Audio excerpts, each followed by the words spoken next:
Right, okay, let's get started. Good morning, everyone. Welcome to our Protecting Your Business with Security Awareness training webinar. We're delighted to welcome attendees from across the UK and Europe for what is set to be an hour of insight into risk reduction strategies. For those who don't know me, my name is Gavin Lee. I'm Head of Sales and Managed Services here at Concorde Technology Group. And as part of my day-to-day role, I work closely with our customer relationship team, Concorde's technical teams, and key partners like Brigantia to package services that aid our clients in their day-to-day IT operations. As partners for almost 3 years, Concorde and Brigantia have shared many success stories across a variety of vertical markets, seeing our world-class services contribute to our customers' efforts in reducing cyber-related risk. And for 4 years, the Concorde Technology Group has put service at the heart of our business. We have helped many organisations with services designed to reduce operational risk and claw back valuable time to aid tactical change. Over the years, our service portfolio has evolved from a traditional supply, install and break fix model to an outcome-focused and proactive approach. All our services are designed to extend our clients' IT teams and enable them to gain maximum return from the tools they invest in. Right now, with increasing levels of cyber risk and an ever-evolving threat landscape, it's important that organisations are armed with the right level of information to aid those forward strategies. So for today, we aim to present some of the most commonly observed threats and techniques, and we're confident that you'll leave here with a better understanding how to quantify these risks. On the call today, I'm joined by Ross Harris. He's a security awareness training product specialist. Ross has day-to-day engagement with organisations of all shapes and sizes, and is passionate about helping organisations creating a strong cybersecurity culture. I'm also joined by Hannah Barker, who's Concorde's Group Head of Marketing. Hannah has coordinated all the build up to today's webinar, so massive thanks to Hannah for making this happen. Before I hand over to Ross, we'll be running a Q&A and we'll welcome any questions during and after the presentation. We will also be recording this webinar today. Again, thank you for taking time out of your day to attend this webinar. Over to you, Ross. Thanks very much for the introduction, Gavin, and thank you all for attending. Really appreciate it and really appreciate your time. So I'm going to typically be going through hopefully quite a bit of information around security awareness, because it's something that we typically all have in common, and hopefully give you some ammunition to be able to combat ongoing threats. As we all know, cyber threats are constantly evolving, and these days attackers are just finding it incredibly easy to try and trick people and social engineer people rather than try and bypass any existing securities that organizations may have in place. Believe it or not, 91% of cybersecurity attacks are just starting with that single phishing email.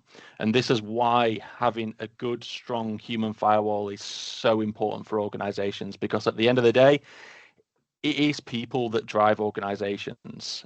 But without proper training, we're not always going to be prepared to be able to stop potential threats. Because let's face it, technology doesn't always catch everything. I believe email filters have a 7 to 10% failure rate. So this is why a good, solid security culture means that we are that first line of defense if all other solutions fail. I mean, there's been a lot of things circling around the news recently. There's been ranging from organizations being breached, such as M&S, Co-op, Victoria's Secret, North Face, Adidas, and the list just keeps getting higher. And with M&S, I think it's expected that their cost from profit loss is going to be 300 million that they're expecting. And it's not just about a cost effect, but it's also that reputational damage as well. And this has simply just happened due to social engineering techniques where they've impersonated some staff member within the organization. And this is not just something for those larger organizations to worry about, like the M&Ss of the world, but it's also for smaller organizations as well. Researchers at Barracuda found a blog very recently where they highlighted that smaller companies are actually starting to get hit with a higher range of phishing attacks compared to these larger organizations. I did a little bit of digging on this because my first initial thought would be, is it lack of security? Is it lack of training?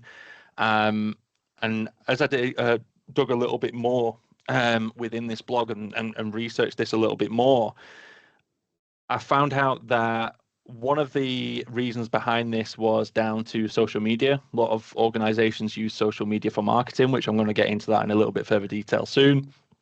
And I think one of the main ones was there's a lot of staff members that have that higher range of access. And what I mean by this is that whether people within those organizations are covering people, say, on annual leave. I know an organization that I used to work for, I used to cover my manager while he was on annual leave, used to hand over his passwords and not even think twice about it. But that's just giving attackers that ammunition to be able to have a broader range of people to be breaching. They don't have to just go for, say, my manager. They could go for everybody within the organization because we all had that same level of access. So that's why they're finding such far more success that way as well. So this is why building up that security culture is so essential, and it's not just about help people recognizing these potential threats, but it's also to help them in those other areas of focus as well, whether it's passwords and things like that. But attackers are just finding constantly new and innovative ways of trying to trick us. You know, they're not just targeting larger organizations, as I mentioned, but they're also just targeting everybody. I mean, I can probably confidently say that everybody on this webinar today has received a phishing email or text, whether it's at work or in our personal lives. It's just something that we've all got in common because they're literally attacking everybody and trying to look with anybody that they can, any emails they can get hold of, any mobile numbers they can get hold of. They're even doing it through social media and WhatsApp now. So this is why it's so important to be aware of these potential threats and possibly take these skills home with you as well and keep you safe at home, which then in turn is going to keep your organization safe. And as I say, they find it incredibly easy to try and trick people through human error, and they rely on that human error. You know, as human beings, we do act on emotion.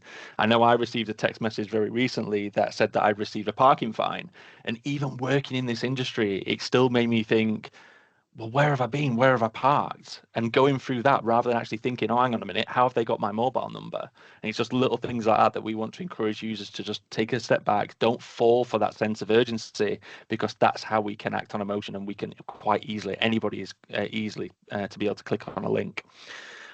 So that's why we want to educate users to just take a step back, have a look at these emails or these texts in further detail, and just don't jump in and click on the link. But I know it's very easily said than done because these attacks are getting far more personalized now. And this is where it comes to the topic of AI. You know, by now, most of us have all heard about AI and how it's transforming the way we work. But it's not just helping us, but it's also helping cyber attacks become far more sophisticated and harder to spot and turning inexperienced attackers literally into pros overnight. Like, you don't even have to be clever anymore because AI is doing it all for them. And one big example of this is that personalized phishing, because we leave behind huge amounts of data through our digital footprint. And I believe it's 70% of the world's population is online. So we might feel like a needle in a haystack. But AI is literally acting as a magnet for that needle, and it's allowing attackers to create highly personalized and convincing messages, making it much harder to detect, whether it's impersonating CEOs or attacking or trying to get in through acting as a customer of yours. And one example, as they'd learned so much about us through social media, whether it's our social media accounts, our LinkedIn profiles, this is telling attackers, you know, what we do, what our interests are, what kind of industry do we work for, what is our job role within that industry. And they're using that data to compile these personalized attacks and targeted attacks. They're not just your classic spray and pray method anymore, where it's like, oh, we're going to send this email out to thousands of people and hope that somebody's going to interact with this. They're literally targeting us as individuals within organizations now. And that's why they're becoming far more harder to spot. But it doesn't just stop there. You know, I could go into AI in much broader detail, whether it's these, as you've probably all seen, the deep fakes, real-time voice spoofing, video manipulation. This is why having that security culture, and I know I'm going to be repeating myself saying security culture quite a lot within this webinar, but that's why it's so important, as it helps recognize and defend against these both traditional human attacks, but also these AI-driven attacks as well. I know, again, I received a phone call very recently that was, I think it must have assumed that I'd answered the phone, because normally my mentality is if it's an unknown number, I'm not going to answer it. If it's important, they'll leave me a voicemail or send me a message, which in this case, they did leave me a voicemail. So picked it up, and it was halfway through an automated conversation saying somebody's taking legal action against me and I need to ring up this number and prove where I was at this time and defend my case. But so, as I say, they're getting that lazy now where AI is literally just doing it for them. So, and I think the main point is it coming back to timing. I remember saying this to somebody and they told me that they'd recently been in a car accident and they got a phone call very, very similar stating that they'd been in a car accident. So I think it all comes down to timing as well. And that's what they're going to hope to do, to catch us at that right time. But just going into security culture again, but it is literally about creating that human firewall. You know, it's about empowering every individual to be part of the solution, you know, protecting organizations from these ever-evolving threats. You know, it's about working together to protect our organizations and us. Let's be honest, you know, it's about protecting ourselves. It will take time and effort. It is going to take time and effort to change user behavior, because we are creatures of habit at the end of the day. So, you know, we want to make sure that we're working with that human nature, having that, you know, that regular training, regular simulations, which I will go into. We need to make sure that we're helping users identify red flags within phishing emails, because, you know, again, something that I am going to go into a little bit later, but, you know, it's not just about spotting these phishing attacks and spotting red flags within emails. You know, we've learned through years of cybersecurity that there's a lot of other risky activity that we perform as human beings. You know, it's not just about clicking on links. You know, it could be things such as, you know, are we sharing too much on social media than we should be and giving attackers that ammunition that they need to use against us? Are we safe searching online? Have we got strong and secure passwords within our organization and we're not password sharing, like I mentioned earlier about the previous organization I worked for? You know, how are we confident that our users' passwords are up to scratch as we'd like them to be? This is where we're going to be able to branch off and educate users in those particular areas, so we can keep them on top of the game and keep them one step ahead of these attackers. You know, building up that security culture means that, excuse me, aware of potential risk and behavior that we might not be able to, you know, we might feel like we're doing the right things, because I'll hold my hands up and say I thought my passwords were quite clever. I had a mixture of numbers and letters that only I remembered. It wasn't until I saw a demonstration from one of our product specialists around a password management service stating that it was going to take an attacker 2 minutes to crack the passwords I were using. So it was a little bit of an eye-opener for me. Spent hours that night resetting all my personal passwords. But this is why we want to open people's eyes to how attackers work. You know, we want to learn the psychology of how attackers work, you know, what sort of techniques they work. And it's about knowing your enemy. And I always feel like if you get to know your enemy, not that we want to breed any hackers anytime soon, but we want to educate people of exactly how they work and what they're using at current time. You know, if we get to learn our enemy, we know exactly what we need to be looking out for, and things are going to stand out to us and go, no, this is not right. You know, we're gonna combat this. But as I mentioned, it is going to take time and effort. Now, this is just an example of a phishing email that some of you might have already seen, particularly if you're using 365. Because I think this is in the top 3 impersonation style attacks at the moment, is the Microsoft ones, where they're impersonating Microsoft to encourage users to change their password. And they've got, but what we want users to do is to don't just fall for things like you need to change your password within 24 hours. You need to click on this link. You need to do it immediately. Do not fall for that sense of urgency, because it's very easy done. Because especially when we've all got 1,000,001 things to be getting on with, and attackers know this. This is why they're attacking us at work more often than not, because they know that everyone's busy. Everyone's got jobs to be getting on with. We've got 1,000,001 things to be getting on with. It's very easy to start going into that autopilot at work. We all do it. You know, we act in because we're just that used to doing our jobs, we end up going into autopilot a little bit.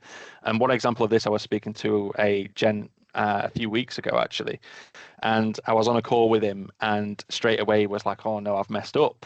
And I was like, "Is everything okay?" And he said, "I've literally just received the multi-factor authentication on my phone."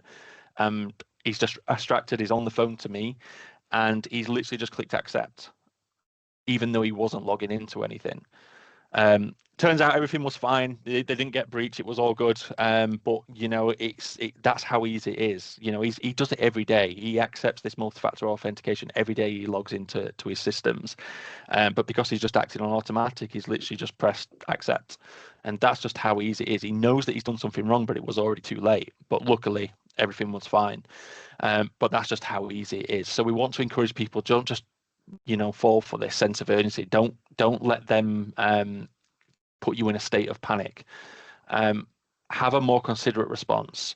Have a look at things like, does it say dear user instead of the user's name? Email domains is a massive one. I know I'll hold my hands up and say I was very guilty of this, not checking the email domain, literally just relying on the name where it's coming from. I'm just assuming it's that person. Even though I can't see it's that person, I just assume it's that person. As I say, wording like immediately, have they hovered over the link? This will tell them at the bottom of the screen exactly where it's taking them. It'll bring up the URL. It's not disguised by this hyperlink here. It will bring it up. So if it's taking you to a website that's not Microsoft, Microsoft will never email you anyway to change your password. But this is the sort of thing that we want to encourage people to do. Scan over the link. Don't just click on it. Scan over it, see where it's actually going to take you. And as I say, that big one is that sense of urgency. They want you to overlook those red flags. But just to go into phishing simulations, because I think there's three pieces of the puzzle to security awareness training that all work hand in hand together. And one of the pieces is simulations, because we want people to not. I will always like to point out with these simulations, we do not want people to feel victimized. We're not here to create a blame culture and say you've clicked on a simulation, you're going to get in trouble, because at the end of the day, we are human beings, we make mistakes. But what these simulations allow users to do is fail in that safe environment so we can learn from that mistake. It's better for them to fail in a safe environment and learn from that mistake rather than click on a real phishing email and learn the hard way. So this is how we get to that security culture. As we've discussed before, phishing attacks, they are the number one most common ways that cyber criminals infiltrate systems. They want to steal our valuable data. They're constantly evolving, becoming more sophisticated, as we mentioned with AI, and quite frankly, they are becoming just far more convincing, because it's things such as I mentioned, I'm going to just use another example about these social media. What I'm starting to see quite a big flux of with these impersonation emails is CEO fraud. And CEO fraud is, as we already know, it's acting as somebody's CEO. And the one that I'm starting to see more commonly than most, which is something that I've seen in the past, but it's starting to make a return and I think it's due to AI, because they just look far more convincing. And it's the classic example of somebody starts a new job role somewhere. It's going to be far more personalized and targeted, because they're going to see that they've started a new job role at so-and-so through things like social media and LinkedIn profiles. I've started a new position at so-and-so. And then that's giving that attacker, right, okay, we're going to target this person. They're new at this job role. We know what industry they work for. Who is the CEO within that organization? 9 times out of 10, they'll be able to find that on LinkedIn as well. And then they'll impersonate that person. A couple of days or a week into their new job role, when they start, they will send them an email impersonating the CEO saying, really good to have you on the team. Can you please get me £500 worth of Amazon vouchers and send them to this email? And because that person is new and they don't want it to look like that they're incapable of doing what's been asked of them, so they don't even think twice. They just do it. And then when they meet the CEO, they go, oh, I've transferred you those Amazon vouchers, and they're just like, what are you talking about? And then it goes from there. So they're finding a lot more success that way as well. So this is why we want to encourage people right from the get-go, starting organizations, let's get them into some security awareness training, because this is a key focus, because attackers are starting to attack these new starters more frequently. How many times have we all received one of these emails that are a little bit off? Maybe it's claiming to be from your bank, where it's claiming to be from the IT department or one of your colleagues. asking for some kind of information to click on that link. This is something that we've all got in common at the end of the day, as I've previously mentioned. But we want to make sure that we are constantly having these simulations rolled out with users within your organization. And the way that we kind of recommend rolling these simulations out is, first of all, we want to make sure that they are relevant. So, for example, there's no good sending me as a product specialist invoice style emails, because that's not something I typically deal with within my organization. But it might be more suited for, say, the HR or finance department, because that's something they deal with all the time. We want to make sure that the emails are customizable, because again, we want to act the same way of attackers. Not, as I say, not that we want to try and point fingers and catch people out, but we want to work the exact same way that attackers are doing, just so we can keep people on their toes. So we might want to impersonate someone within your organization and do a simulation that is more relevant to them. Randomization, I think this is probably a really important one, because it's very common that I've seen in the past with simulations that people receive the same simulation or receive it at the same time. We don't want that, because we want to avoid that issue of somebody going, oh, don't click on that as a simulation. That's the same one that we received this morning. Because we need users to think for themselves. We are not going to be able to build up that human firewall if we're just relying on individuals within the organization, whether they're saying, does this look dodgy to you? Or even IT departments, that tends to be quite a common one, where it's like, well, we've got an IT department. That's their responsibility. It's not. It's all our responsibilities. We're all in charge of our own inboxes. So we want to make sure that we're working with that and we're keeping people on their toes within their own inboxes. So we always make sure that they are randomized. There's no predictability. No one's going to get the same email as someone else, and they're also not going to receive it at the same time as someone else either. Then what we do always like users to do is know that a simulation is going to come through. Now, we want to make sure that simulations are coming quite frequently. We don't want to just be rolling them in a simulation on a 6 months to a year basis, because it's not going to work. They're not going to remember. They're not going to be actively seeking out these simulations, which is what we want. We do want them as frequent as we can. What we always recommend is on a weekly basis, having a simulation on a weekly basis. But we let users know that they're going to receive them on a weekly basis, though, because we want to avoid them feeling victimized if they fail it, or feeling like the company is trying to catch them out, because that's not the goal. It's all part of the training. They're not going to get in trouble if they fail it. It's just all part of the training, and we want to keep it as lighthearted as we possibly can there. But I think one of the main reasons why we let them know they're going to receive these on a weekly basis is because it just simply keeps users on the toes. It keeps people second guessing every single email that comes through. But that's what we want. We want people to just be taking a step back, have a look at that email in a bit more detail, and just see if they could determine any red flags within that email. Because if they're putting that into practice, they're going to be far more likely to spot a real attack if one does occur. So that's the main reason why we do it, because it just keeps people actively seeking out that simulation. And that's what we want. We want people to stay on the toes, because they're coming through far more frequently. And I'm sure you're all experiencing the same thing. I think another piece of the puzzle is the security awareness training. So as we said, we've talked about the simulated phishing, which is a key part of that security strategy. But another piece of the puzzle is that ongoing training. Think of security awareness training as basically an investment to our first line of defense, which is us. Every single one of us plays a vital role in protecting our organizations from cyber threats. And just like any skill, cybersecurity awareness requires ongoing learning and practice. It's designed to equip people with knowledge and skills that they need to stay safe both at work and also at home, as well, as I've previously mentioned.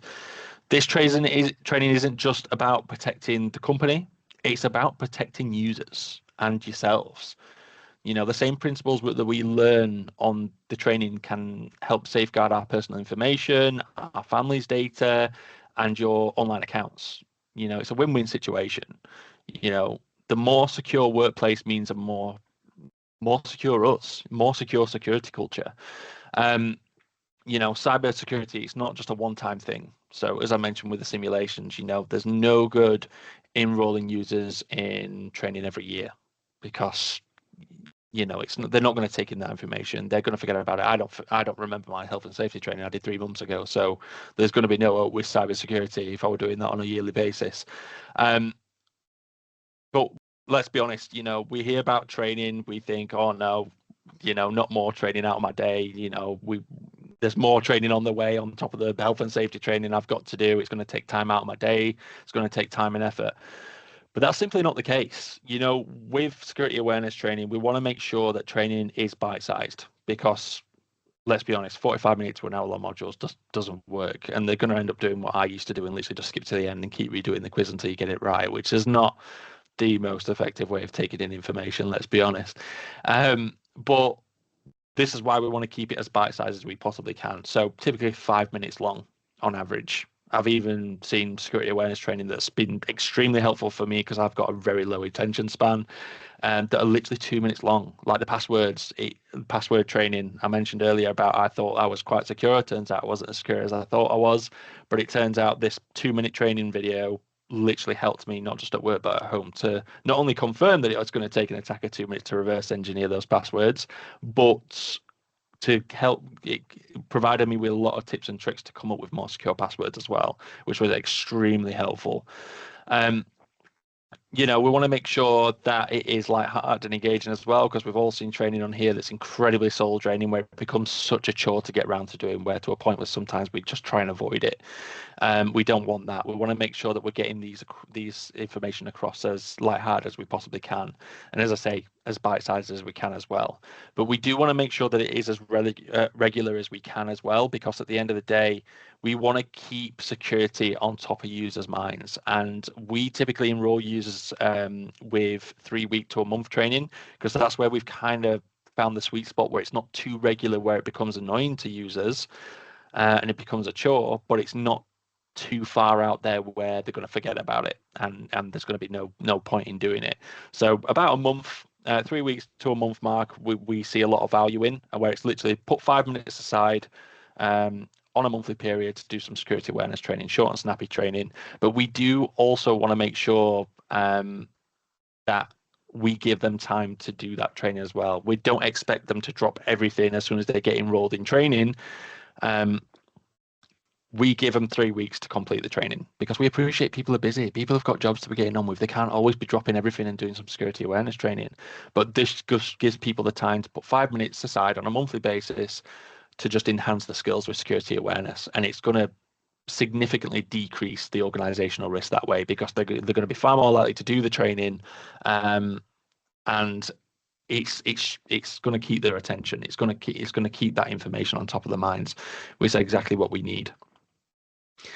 I think so that was your security awareness training, but I think, in my opinion, the main piece of the puzzle within a security awareness training platform is reporting, because it's all well and good, enrolling users in training, firing out those phishing simulations. But if we don't get a good understanding of where those organizational risks are, then we're not going to be able to tailor to those risks and help reduce those particular risks, because every organization is different. And I think that's why the reporting is so important, because we all work differently. There's different education levels within security awareness. There's different areas of focus for users. Some organizations might have particular concerns than, say, other organizations, but this is where a security awareness training platform, or a managed security awareness training platform, can tailor to those specific concerns and start to learn with the reporting where those organizational risks may lie, so we can focus our efforts there as well. There's so many different ways that we do learn. So if, say, a certain security awareness training is not working for an organization, then obviously it's our sign to say, right, okay, we need to change our approach. We need to get these messages across in a different way. And this is why a good reporting system is where we can help tailor those efforts and address those particular risks. It's not just about collecting data, it's about analyzing that data, identifying trends, pinpoint areas of focus, and understanding where training is making the biggest impact as well, and where it might be falling short. What theme of emails are people clicking on the most? I think this is quite an important one. If we're seeing a current theme of people clicking on links more so than others, we want to make sure that we're enrolling them in that additional training just to help support those users, because that's what we'd be here to do, is support people as much as we can. They're not stupid because they're clicking on a link. We feel it, because I've done it. we feel stupid, like why have we done that? But we're not. It's just because we're human beings and we act on emotion. It is literally just that human error. Um, so we want to make sure that we're theming those simulations. If we see a common trend that they're clicking on certain links, then let's send them a few more just to see if they've learned from the previous mistake. Because if they're not, then it's on us to make sure that we're addressing that. And as I say, tailoring. Use data to tailor to organizational needs. Address specific vulnerabilities, identifying reports, offering point of failure training. This is what we typically do. If we're seeing that, I'm going to use that 365 email just as an example. What we can do with those 365 emails is we can have, if they do click on the link, take them to a 365 sign-in page. So if they're going as far as entering their data credentials as well as clicking on those simulations, we want to make sure that we're addressing that particular risk, because as we know, if attackers can get hold of that information and their data harvested and we're entering our credentials, it can get far more serious, especially if you're someone like me and used to use the same password for pretty much everything, which I'll point out I don't anymore. But it is something that is probably a main concern, because passwords, we have so many to remember. We either write them down, put them in an Excel file, which we label as passwords, which if attackers get into the systems, that is literally a treasury for them. Or we use the same password for multiple things, just because it's just convenience for us. And I think that's the main thing it comes down to, is literally convenience. We don't want to make our jobs harder. So we'll just have a password that'll do the job, and every 90 days we'll change it to password 1, password 2, password 3. We don't want to be able to something that's going to restrict us from doing our job, so we just find it more convenient. But we need to encourage users to look out that this is how easy it is. We're just making attackers' lives easier at the end of the day. We want to make sure that we're addressing those specific vulnerabilities there. The point of failure training, if we're finding that people are clicking on links and entering data credentials, we want to make sure that we're addressing that. So we'll enroll them in training to not only show them, look, be careful where you're entering credentials, because this is how attackers are data harvesting those credentials and using them against us, but also best practices if that does happen, because it's very easily done. If we go as far as entering our data credentials, the worst thing that we can do is keep it to ourselves, because we could do far more damage there. There could be an attacker sitting in our systems waiting for an opportunity to intercept an email that might be an invoice style email and intercept that email. So this is where we want to make sure that people know those best practices if anything does happen. Let someone know. Don't keep it to yourself, because as I say, we'll do far more damage if we do keep it to ourselves. Well, yeah, I mean, to be fair, I think that's everything from my side, guys. I really appreciate you all for taking your time to listen and join Concorde's webinar today. It's a new world that we're heading into, as cheesy as it sounds, but I hope with this information that you've received today that this is going to help your organizations and your organization just stay one step ahead of those attackers that we're facing every day. But thank you very much for your time. I'm not sure if there is any questions, but I'll hand over to you, Not seeing Gavin. anything on the Q&A at this stage, Ross. But please, anyone in attendance who's got anything that they want to add into that, please do so. And while Ross is on the line. But Ross, obviously, there's lots and lots of stuff that you've said today. There's a lot to take in, and no doubt it's relatable to many of the people that are attending on this webinar. I certainly take those key questions, around how people are currently handling security awareness and what their employee training programs look like. What are their own personal experiences around phishing attempts and what that looks like to them? Looking at things like the primary concerns around employee compliance and security behavior. And like you just touched on, how do we report and demonstrate progress in creating the safest possible working environment for our users? These are all great questions to consider as part of this process. And like you said, when building, a human firewall, that success is achieved, I think, by acknowledging that everyone is a target. And it's also achieved by embracing a strong security culture, with everybody top to bottom in that business or organization playing their part. And I particularly liked the comment around, phishing simulations and training solutions extend, way beyond avoiding, clicks. They're absolutely a key component of that, risk reduction strategy. You talked about different tools and different services that people can bring in, but there's no one size fits all approach to this kind of thing. And a lot of people that we're certainly engaging with are learning as they go. And the battlefield's not fair. It's changing every other day. So it's really important for our customers and as a supplier to be able to adapt to these changing times. And promote meaningful solutions. That are going to help introduce that right strategy that mitigates against that financial and reputational damage that's caused by breaches. So, I mean, that's my my view on this. It's been a great session. I'd like to thank everybody, for taking the time out of the day today. If there's any questions that are finding their way through, I'll have a look now. I think we're all good. But if there's no further questions today, there is obviously the option to speak with your, your Concorde aligned customer service your customer relationship manager.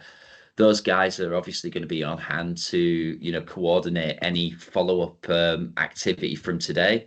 We're also in the process of releasing a future schedule of webinars and in-person events. We've got a really, really exciting schedule ahead for the rest of the year, and it'd be great if you guys can take part in that. So if there's not any questions, I'll close down the webinar. Again, thank you for your time, and everybody have a great day. Thanks again.